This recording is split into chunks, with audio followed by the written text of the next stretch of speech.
We are back and we are joined by Diana Buttu, Palestinian lawyer, former advisor to the negotiating team of the Palestine Liberation Organization. Diana, thanks so much for coming on the show today. Thanks for having me. So, obviously, it's not humanly possible for us to bring you on and not talk about the horrors. There's no really good news to share at this moment, but I'm hoping that I could get your thoughts on what happened earlier this week with Israeli activists and members of the Israeli government, including members who were a part of the majority coalition, storming Sidi Teiman, which is a torture camp in the Negev, to protest the fact that not that Palestinians were being tortured there, but to protest the fact that there were 9 soldiers detained and being questioned about gang raping a Palestinian prisoner. Just take us through the events of earlier this week. Certainly. Thanks very much for having me. Look, this actually goes back a long time ago, but I'll start with the more immediate, which is since October of 2023. So since October of 2023, Israel took a decision that it was going to transform what was an army base into a torture camp, as you exactly put it. And in this torture camp, Israel has picked up thousands of Palestinians from Gaza and from other places as well in the West Bank, and taken them down to this torture camp that is in the southern part of the country. It's very far away.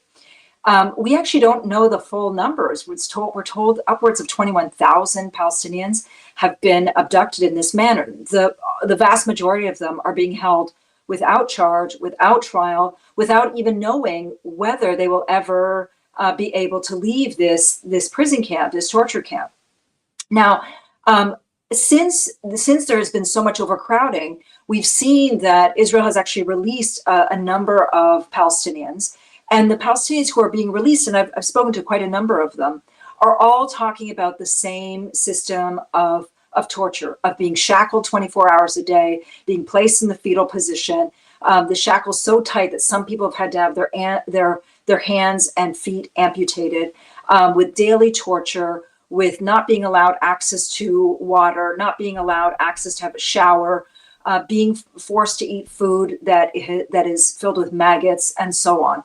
And so with these testimonies that have come out, and they've been coming out quite regularly since October until the current day, one would think that there would have been a great pressure on Israel to end these torture camps. Instead, there's been silence, and it took a long period of time before we even heard a peep from the UN Special Rapporteur on torture to say something. Now, what happened this past week is that we've had a number of investigations that have come out from CNN, from the New York Times, and from the BBC, and now the Washington Post, which is talking about not just torture, but also raping of people who've been held in these prison camps. And this week, the military advocate general decided that he was going to question 9 soldiers who are involved, or are alleged to be involved in this gang rape. Now, just the mere questioning of these soldiers set off a firestorm of riots inside Israel. We had first a number of members of Knesset who then pushed for people within the Israeli right, and it's not just the right wing; it's kind of mainstream now. That's why I don't even like to say right wing or far right activists, because this is indicative of Israeli society. It's totally indicative, exactly. So about 200 of them stormed Teiman in the south, and they actually tried to beat the soldiers who were trying to go in and ask for them to be questioned. The 9 alleged individuals barricaded themselves, pepper sprayed the police, and so this massive riot began. From there, after the 9 soldiers were then taken from State Teiman in the south, they were then taken to a little bit north of Tel Aviv, where we then saw yet another riot on the part of Israeli activists, including members of Netanyahu's own coalition and within his own party. and with them calling for the release of these 9 and saying that these people are heroes. And so what we're seeing today is exactly a reflection of Israel, which is that they're protesting the right to be able to rape Palestinians. And we even saw within the Israeli Knesset that there was a semi-debate where one member of Knesset said, is it legitimate to be placing objects, be forcing objects into the rectum of Palestinians? And another member of Knesset responded and said, yes, it is. It's totally legitimate. So what we're seeing now is that there's a push to demand the right to be able to rape Palestinians. And it just shows you how far the Israeli society is willing to go without any, because there are no restraints on them. Nobody is saying that things are illegal. And when you constantly position yourself as that everything is justifiable, then you can obviously justify the worst forms of human action. And that's exactly what is happening in Israel today. Right. And the only reason we should say that these soldiers are even being detained or questioned is because of this international pressure, and because honestly Benjamin Netanyahu and the Israeli government want to continue with the worst of the genocide in Gaza. And this also plays into their efforts to, I think, widen this war, to draw the United States into it, and to make it not about Gaza, but about how Israel is constantly under threat. I guess we could get to that in a little bit because I want to touch more on the conditions here. There have been reports now for months that prisoners were being raped with metal rods, sometimes hot metal rods, burning their anuses to the point where they no longer had control of their faculties. And this is, I think, the detention arm of Israel's categorization of all Palestinian men, or a great majority of them, and boys, as basically combatants. Can you talk about that process and how that has basically midwifed the wholesale detention of up to tens of thousands of Palestinian men? And we don't even know, again, the death toll in Gaza. I saw some doctors were citing a figure as high as 92,000 at this point. Yes, we don't know the precise toll. The Lancet came out and said that it may be 186,000. Friends who've been in Gaza on medical missions say that the number is probably even higher than that. But in terms of how it is that Israel continues to grab people, kidnap them, detain them, and keep them in prison, it is because Israel has always had this system of what it's kind of a misnomer. They call it administrative detention. It sounds so sanitary, and it's anything but. It's a very violent process in which people are picked up, kidnapped, usually in the middle of the night from their homes, children as young as 13, sometimes even younger, and then held without charge, without trial for a period of 6 months, where that detention can be renewed indefinitely, as long as they see a judge every 6 months. And it's through this system of administrative detention that we've seen roughly 40% of the male population be thrown in prison at one point in time. That's roughly about 20% of the entire Palestinian population has spent time inside of an Israeli prison. Some administrative detention can last upwards of 11 years. A friend of mine spent 11 years of his life under administrative detention, which means without charge and without trial. Now, it's not just that, but it's the process of dehumanization that leads soldiers to be able to do what it is that they want to do with Palestinians. And since November, I've interviewed a number of Palestinians who were kidnapped and then released, and all of them have described similar torture techniques that have been used against them. And one strand that appears throughout all of these testimonies is that they say that the torture that is being meted out by the Israelis, it's unlike torture in the way that people normally think of torture, which, by the way, is illegal either way. But normally when one thinks of torture, they think of torture in order to obtain some sort of information. In this case, there is no information that's being obtained. It's simply to exact revenge and to show superiority. And so we've seen people who have already been convicted, who are serving sentences inside Israeli prisons, who are also being tortured. Again, not because there's an attempt to extract information. Once again, that's illegal, but simply because they're trying to show who it is who is boss. And so the methods that have been used are things that it's even so hard to describe because it's some of the worst. It's the worst behavior of humans that I've ever heard in my life, of raping people, of torturing them. One young man was telling me that at one point his hands were shackled, his legs were shackled, he was put in the fetal position and blindfolded, and around him they drew a circle in chalk, and he was kept in that position for 24 hours a day for days on end. And if he moved in any way, if he spoke up in any way, if he crossed the chalk line in any way, that was a sign that he should be tortured, and he was. And when they torture Palestinians, it's a torture that is witnessed by others. The only time that the blindfold is removed is to be able to see another Palestinian being tortured. And so the testimonies that we've heard of the ways that people are being held, the conditions under which they're being held, is horrifying. And yet it's not even moving the needle inside Israel, because everything is justifiable. And because everything is justifiable, this, of course, is going to continue. And that's why you see the riots that we see.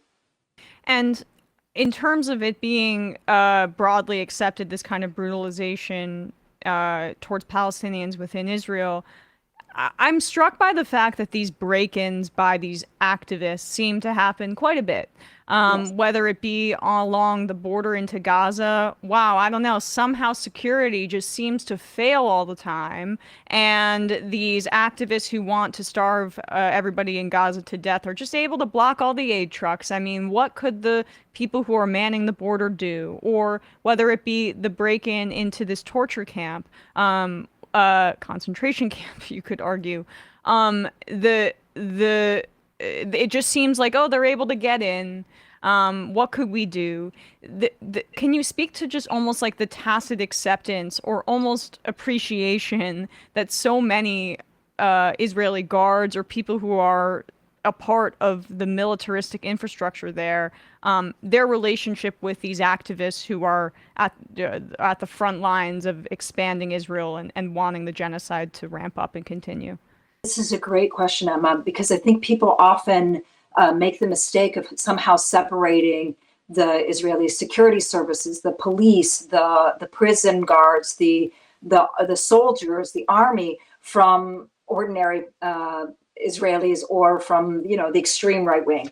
They're one and the same. This is a state apparatus, and because it's a state apparatus, it reflects on the state, and it's made up of people who are members of the state.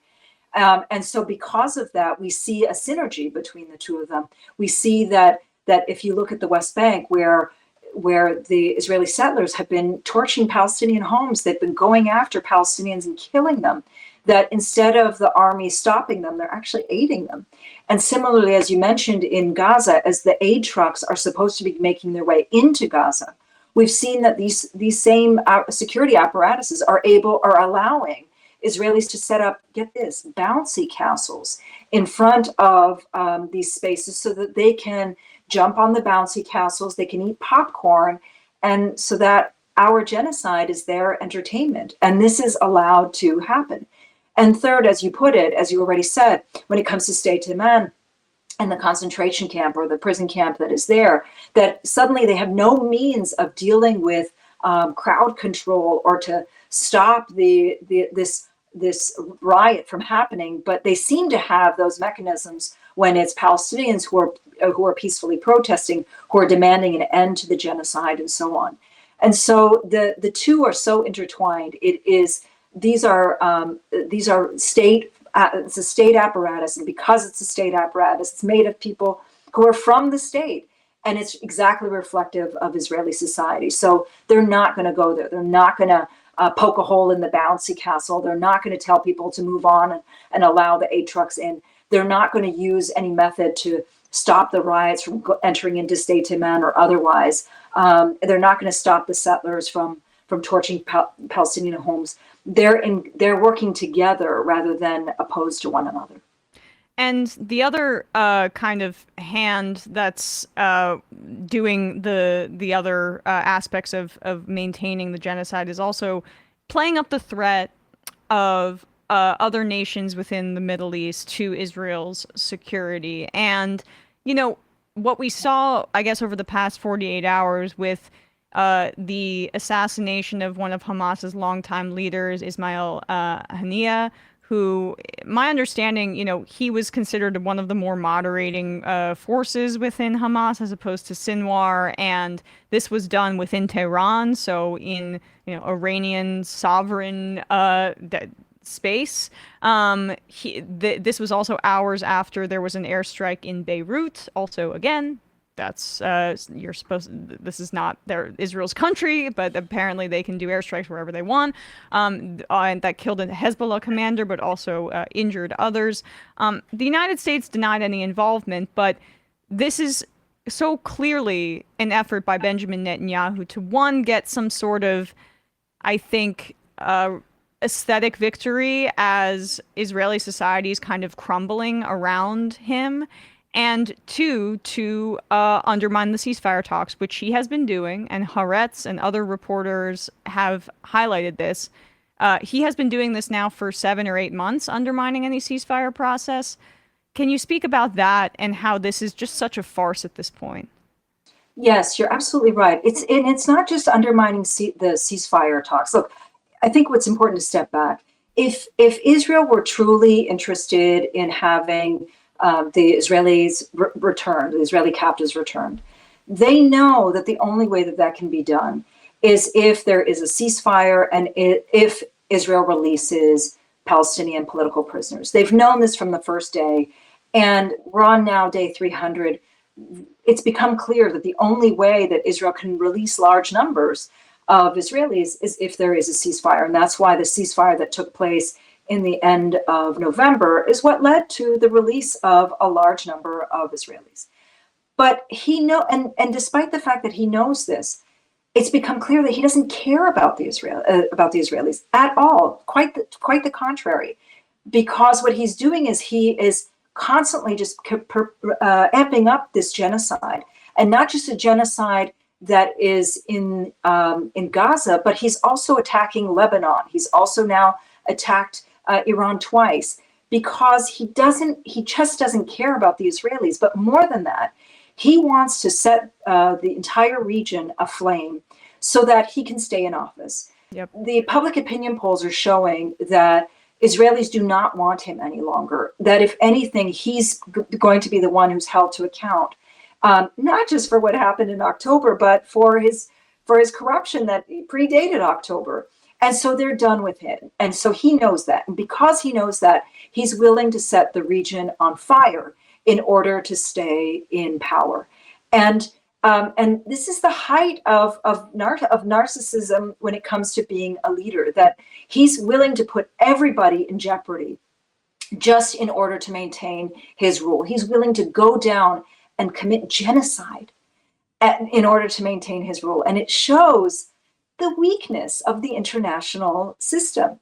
If nobody can stop this monster, then what good is it that we have a system of international laws and international courts and so on, when he's proven that all he can do is do whatever he wants and set the region on fire, because that's what's going to keep him in office and that's what's going to keep him popular.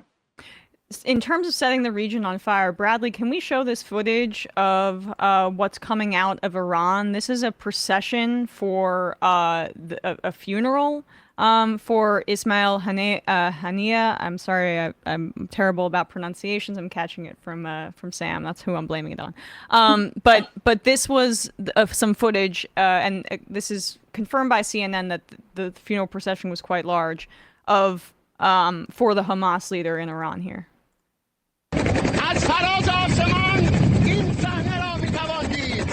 So for people listening on the podcast audience, you can see lines and lines of people down the road Mile, at least. At least a mile, right, in Iran. Perhaps they'll show here. Yep. So there's more footage.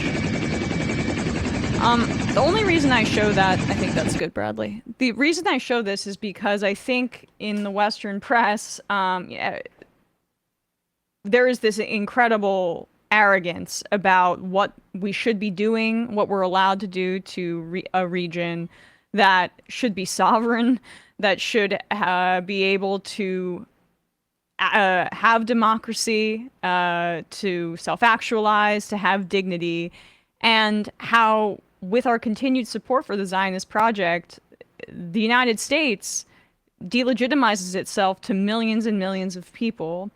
And that's why this is such a precarious moment here, with Benjamin Netanyahu and his government attempting to draw the United States into a conflict with Iran.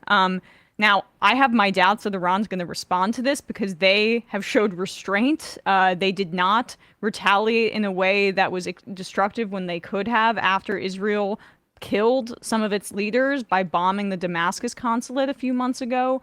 So I'm not sure this will spark a regional war, because of the United States also doesn't want it, even though they want to support Israel.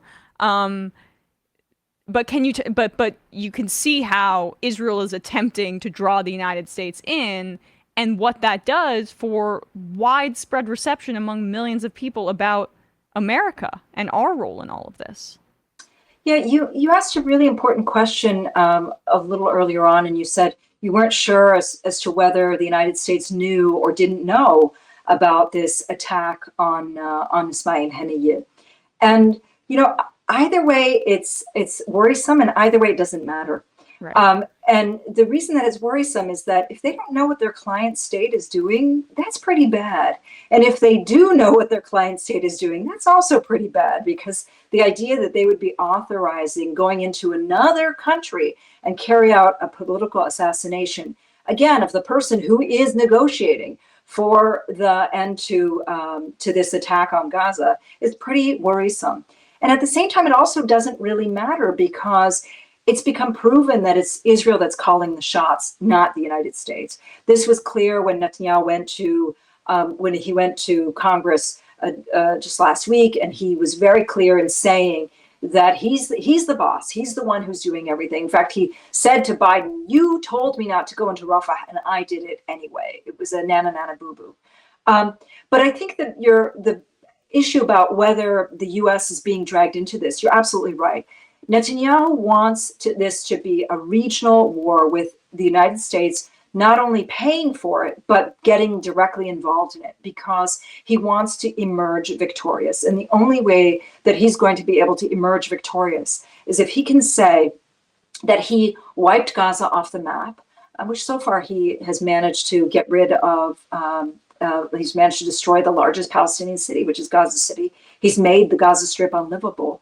And I can just see that thousands of Palestinians are going to be leaving Gaza once that border opens, because there's no way they can have a life there. So he wants to be able to say that he did that, and he wants to be able to say that he's the person who got a peace agreement with Saudi or with any other country as well. And by pulling the United States into this, that's what he's hoping to achieve, is that there will be a larger regional instability, which will then force the United States to get involved. This is exactly what he wants, and it's surprising that this administration continues to play right into his hands rather than telling him stop.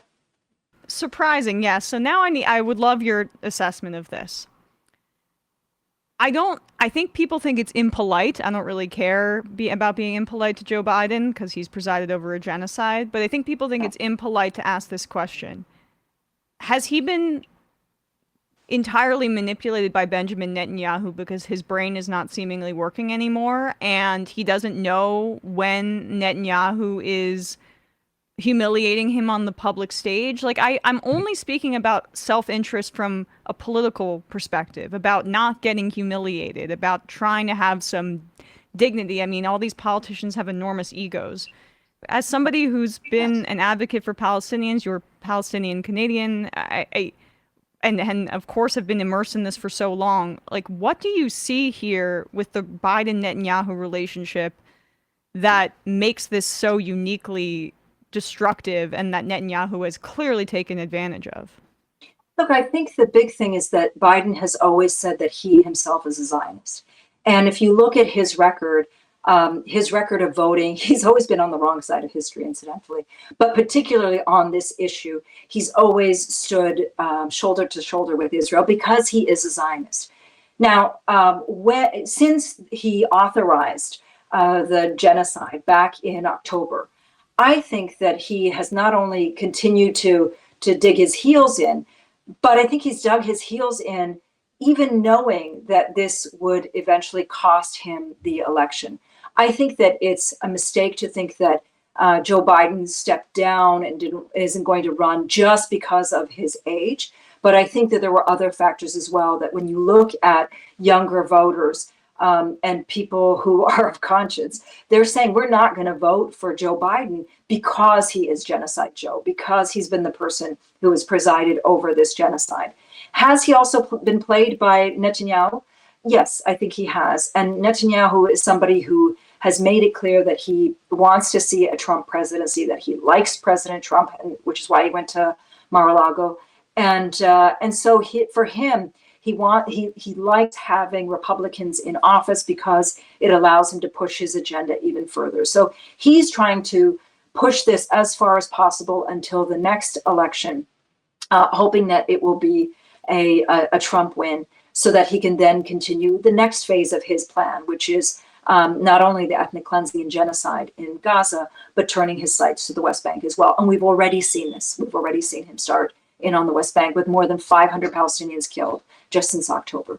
And Smotrich being in charge of that, and also basically removing military authority and just having the settler gangs that he's a part of being now the primary authority in the West Bank's a part of that as well. But yeah, I mean, it is just astounding to me, I guess, from a really 40,000-foot view, that Biden's emotional attachment to a Zionist project, which is a colonial project, and one that is inherently involves murdering since 1967, since 1948. It's been about ethnically cleansing and ruining millions of lives. How one can rationalize that through racism and still have an emotional connection and idealize that project in the year 2024, that's the thing that I can't put myself in that mindset. And even to tank your own electoral chances, knowing that it's this much of an emotional project for you. And I don't know. Diana, your final thoughts there. Yeah, you're absolutely right. I don't think that people realize what Zionism has meant for Palestinians and what it has done to Palestinian lives, to Palestinian land, to Palestinian bodies. When people try to downplay it and somehow talk of it in its nice version, or even they try to kind of say that it's like, oh, it's got many faces. No, there's really only one face, and that's the face that I and so many other Palestinians have lived with, which is a settler colonial movement that aims to remove us from our land. And in the process of removing us and erasing us, it's violent on every single level. And to somehow buy into this violence and think that this is okay is really, it's not even troublesome is the word, but one would expect that in the year 2024, that there would be a wake-up call, that people would ask Palestinians, what's it like to live under Zionism? What is it like to live under this settler colonial regime? And we can easily just point to what Israel is doing in Gaza, because that is what Zionism is about. It's about killing Palestinians. It's about erasing them. It's about destroying their homes, taking over their land, and pretending that somehow everything is lovely. It's a project of Jewish supremacy at the expense of Palestinians who are the indigenous people. And it's terrifying and really must come to an end. Diana Buttu, Palestinian lawyer, former advisor to the negotiating team of the Palestinian Liberation Organization. Diana, any place else there where people can find your work that you'd like to plug here? Yeah, I'm on Twitter or X at Diana Buttu, also on Instagram, and I have a podcast that's called This is Palestine, where you can hear a lot about the stories that are not being covered in the mainstream corporate media. Thanks so much for your time today. I really appreciate it. Thank you. Hey, folks, don't forget to hit the subscribe button and check out our daily show. We do it every day at 12 p.m. Eastern for about 2.5 hours. We even take phone calls. You should check that out.